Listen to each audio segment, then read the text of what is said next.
Hi there, this is Brenda Knoll, and this class is called Abstract Pop Art Lands.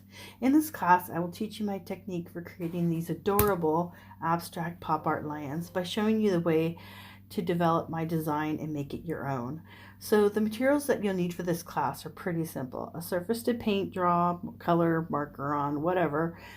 I will be using Canson XL 140-pound watercolor paper. It's inexpensive. A pad of 30 by 9 by 12 inch papers is less than $5 at Walmart or $6 from Amazon with Prime shipping. You'll need some sort of black marker. You can use a Sharpie or a black oil pastel or black ink pen. I'm going to be using Higgins Black Magic ink and a dip pen or paintbrush. This will be used to outline your pop art composition. You may even use black acrylic paint, whatever you have.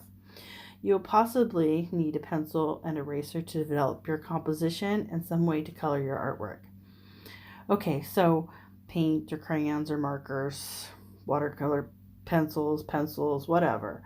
If you will be using my composition, you'll need a way to print it out and transfer it to your surface, but my design has been developed to be simple enough that I really encourage you to give it a try creating your own. Okay, if that sounds good, enroll in this class and I will see you in the class module. Thanks. Bye.